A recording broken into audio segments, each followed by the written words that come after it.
Hello, dear friends.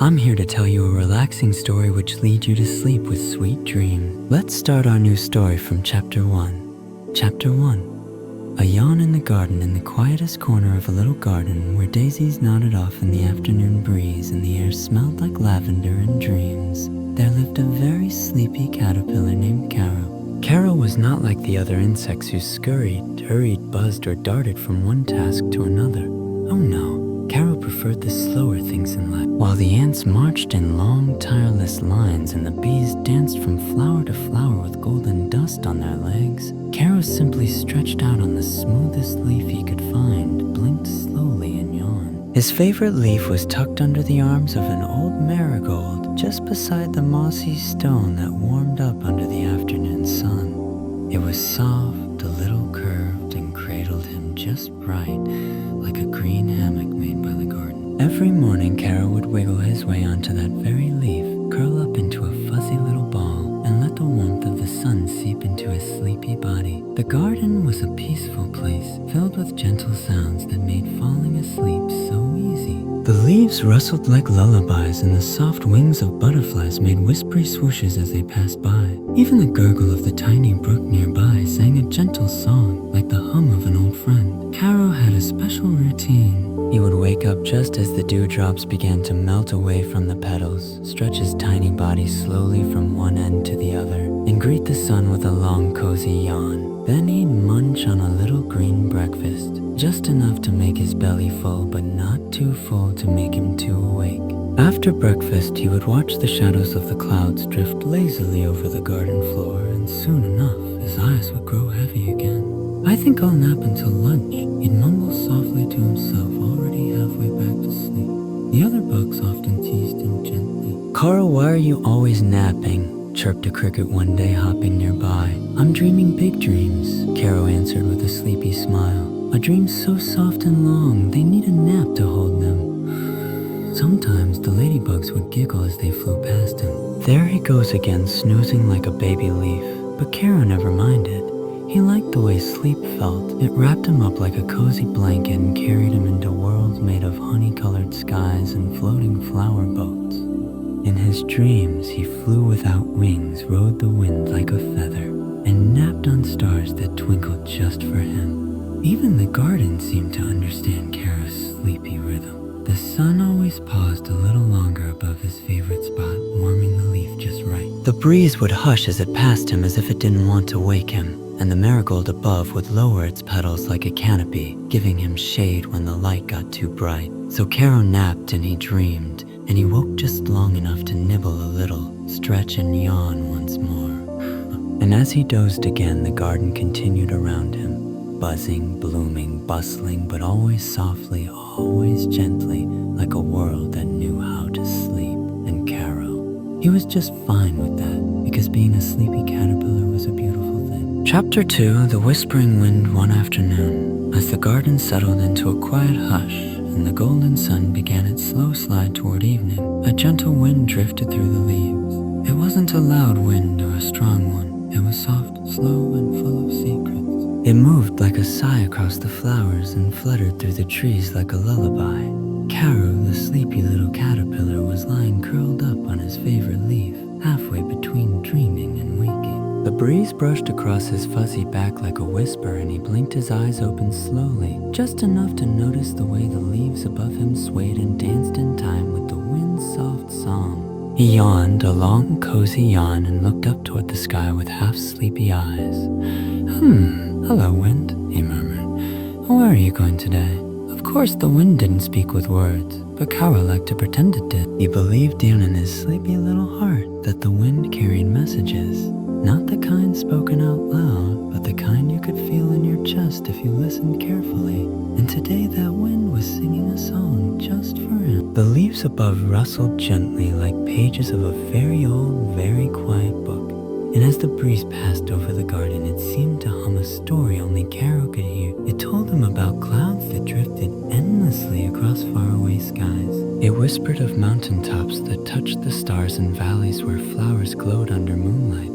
It spoke of gentle rivers that ran for miles, wrapping the world like sleepy silver ribbons. Caro closed his eyes again, letting the wind's story carry him. imagined himself floating with it, light as a dandelion seed, riding the soft current over fields and forests, over sleepy hills and yawning meadows.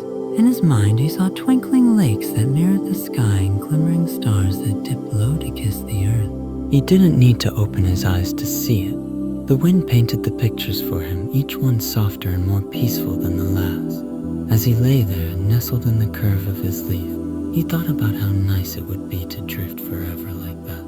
Not rushing, not hurried, just gliding gently, sleepily wherever the wind wanted to go. He sighed a happy sigh and let the feeling settle deep into his fuzzy little body. The garden around him seemed to listen too. The butterflies slowed their fluttering. The bees for once stopped buzzing so busily and hovered quietly above the blooms. Even the petals of the tulips seemed to lean in, swaying with the rhythm of the wind's lullaby. Caro felt his breathing slow to match the rhythm of the breeze, soft in, soft out. His little legs relaxed. His back sank deeper into the leaf's gentle curve, and his thoughts began to melt away like morning mist touched by sunlight. He didn't need to move. He didn't need to do anything at all. The wind was doing the dreaming for him now. And as the sky turned a little pink around the edges, as the sun stretched its sleepy fingers across the garden, Caro let the wind carry him into another nap, deep, slow, and full of dream. Because sometimes when the world is quiet and the wind is soft, even the sleepiest caterpillar can feel like he's flying. Chapter 3. A blanket of moonlight night was beginning to settle over the garden. The sky slowly melted into a deep shade of velvet blue, and the golden sunlight faded behind the trees, leaving behind a hush, a peaceful stillness that made every sound softer, every movement slower. The garden yawned. The petals of the daisies folded inward like tiny hands at rest, and the bees, now quiet, curled into their cozy hives. Even the stream that had giggled all day now whispered instead of sang. Crickets began their nightly lullaby, chirping slow, steady rhythms that echoed like tiny heartbeats through the grass. Caro, the sleepy caterpillar, stirred just a little beneath his leaf. His tiny body glowed gently in the dimming light, wrapped in the warmth of his favorite resting spot. As the last blush of sunlight vanished, a soft silver shimmer stretched across the garden, moonlight quiet and kind, washing everything in a cool, sleepy glow. Caro opened his eyes just a sliver and gazed up at the sky. The moon had risen, round and pale like a lantern in the clouds. Around it, stars blinked slowly, not in a hurry, just gently twinkling like they too were getting ready for sleep. The moonlight filtered through the branches above Caro, casting lacy patterns on the ground, as if the night was tucking the garden in with a patchwork quilt of light and shadow. Caro sighed a happy little sigh. He always loved this part of the day, and not because it meant the end, but because it felt like the whole world was joining him in his favorite thing, resting, dreaming, slowing down. A soft breeze drifted through the garden, cooler now, carrying a scent of jasmine and damp earth. It passed over Caro's leaf like a gentle hand, brushing against his fuzzy back, making him shiver just the tiniest bit. Not from cold, but from calm. He nestled deeper into his spot, curling tighter like a comma at the end of a soft sentence. Above him, the marigold petals drooped like sleepy eyelids. Fireflies began to rise from the tall grass, floating slowly through the air like sparks from a dream. One of them drifted close to Caro's leaf and hovered there, casting a warm golden glow around his resting place. Caro blinked slowly, watching it dance, his eyes growing heavier with each beat of its gentle light. The garden, bathed in moonlight, had become a different place. Not gone, not changed, just softer, quieter, wrapped in a blanket of stillness that touched every stone, every petal, every leaf. Caro could feel it in his tiny heart, the way the night wrapped around him like a lullaby with no words. He didn't need to think, he didn't need to move. All he needed to do was breathe, in and out. Each breath was slower than the last. He imagined the moon tucking the stars into bed one by one. He imagined the clouds pulling up soft covers made of mist. He imagined the whole world gently closing its eyes, and that thought made him smile. And so, wrapped in moonlight, kissed by the breeze, and cradled by the leaf that loved him, Caro let go. He let the garden lull him, let the darkness soothe him, and let the sleepy sounds of night carry him far away. He didn't know where dreams would take him tonight, but he knew he would go there softly, quietly, sleepily, and as the moon glowed above like a silver guardian, Caro drifted deeper into the hush of the night with nothing to do but rest. Chapter 4. The cocoon of dreams. The garden was still, wrapped in the softest silence. The moon had climbed high above the treetops, casting a silver light over every petal and pebble. Crickets continued their slow, steady chorus, and the fireflies blinked like tiny lanterns in the dark. Everything was quiet, peaceful, and so very sleepy. And Caro, the little caterpillar, was sleepier than he had ever been before. He had dozed through the sunset, through the moonrise, and even through the nighttime hush. But now, a different kind of sleepiness filled his fuzzy little body. It wasn't just the kind that made him want to close his eyes. It was deeper, like his whole self was being gently wrapped in a blanket he couldn't see. A sleep that asked for more than just a nap. It asked for stillness, for trust, for change. Caro lifted his head slowly and looked around. The leaf that had always cradled him now seemed to glow under the moonlight, like it knew something special was about to happen. A breeze passed through, softer than ever before, and it felt like a whisper right into Caro's ear. "It's time, little one." Time for what? He didn't quite know. But he didn't feel afraid. He felt ready in the way that only someone very sleepy can be ready. Ready to rest so deeply, so completely, that the world might shift gently while he slept. And so with slow, drowsy movements, Caro began to spin. Thread by thread, silky and fine, he wrapped himself in a cocoon. It was soft and warm, wrapping around him like a dream.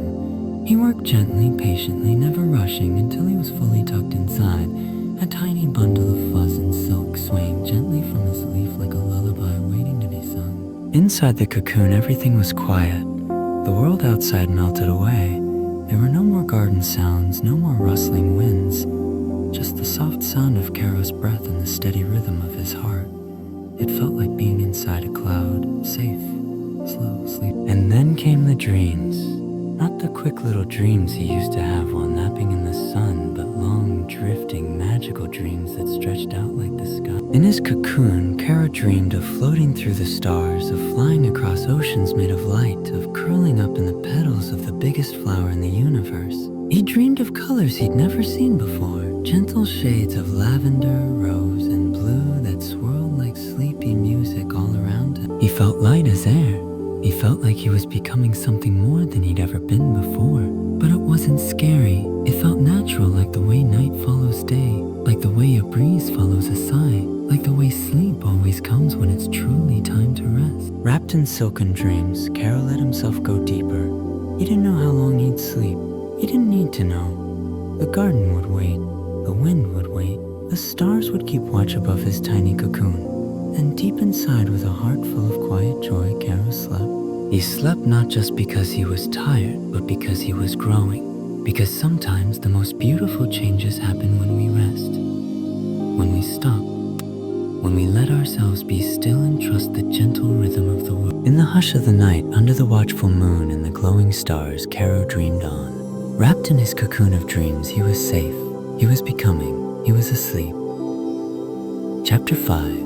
Wings at sunrise morning arrived with a hush of golden light. The first rays of dawn slipped gently over the garden, kissing each petal, stone, and blade of grass with warmth. The sky stretched wide and yawned into soft pastels, peach, lavender, and the lightest blue, as if even the sun was waking slowly, sweet. Birds began to chirp, not loudly but gently, just enough to greet the new day. Dewdrops clung to the petals like tiny stars who hadn't yet gone to sleep. And high above, the last of the night clouds tiptoed away, leaving the garden fresh, bright, and full of promise. In the quietest corner of the garden, hanging from his favorite leaf beneath the old marigold, Caro's little cocoon shimmered softly in the morning light. Something stirred inside, a gentle shift, a quiet flutter, and then with the tiniest sound, like a sigh between dreams, the cocoon began to open. Slowly, carefully, Caro emerged. But he wasn't just Caro the sleepy caterpillar anymore. He was something new. His fuzzy body had grown smooth and light. His sleepy little form had transformed into something wondrous and free. And most magical of all, he had wings. Wings. Not loud or flashy, but gentle and glowing, painted with soft colors that looked like dreams stitched together. They unfolded like the petals of a flower, slow and careful, catching the sunlight like stained glass. Caro blinked his eyes, sleepy still but wide with wonder. He stretched his wings slowly as if waking from the longest, coziest nap of all time. He didn't need to rush. He simply let the morning air hold him, support him like a cradle made of light and wind. Ever so gently he fluttered and lifted. He rose into the air with the grace of a whisper, leaving behind his cocoon, his leaf, and the sleepy little nook where he had once dreamed his dreams. But he didn't leave them behind completely. He carried them with him, inside his wings, inside his heart. Caro soared above the garden, above the nodding daisies and the stretching tulips, past the sleepy bees yawning awake, and the butterflies flitting in surprise. "It's Caro," said a ladybug blinking in delight. "But look, he's flying!" And he was. Not quickly, not hurried, but beautifully calm. Softly, like a dream floating just before you fall asleep. Caro flew in loops and glides, tracing patterns in the sky, not to show off, but simply because it felt so nice to move like this, to be light, to be new, to be free. And yet, even with wings, Caro still felt the same gentle sleepiness inside him, not the tired kind, the peaceful kind, the kind that makes you smile when you rest your head and close your eyes, the kind that says you're right where you're meant to be. As the sun climbed higher and the garden woke fully, Caro settled on a soft petal near the stream. He closed his wings slowly, like closing the last page of a favorite bedtime story. He looked out over the garden, the same garden but somehow different now. Or maybe it was him who had changed. Grown, dreamed, transformed. Caro yawned once more just as he used to and smiled. And as the morning breeze tickled the trees and the petals danced once more, Caro whispered softly to the garden, to the wind, to the stars who had watched over him, a thank you for the dreams. Then he tucked his wings around himself and drifted off into one more nap, because even butterflies need sleep after such a beautiful beginning. And so, with the world wrapped in light and a heart full of dreams, good night, little one. Sleep gently and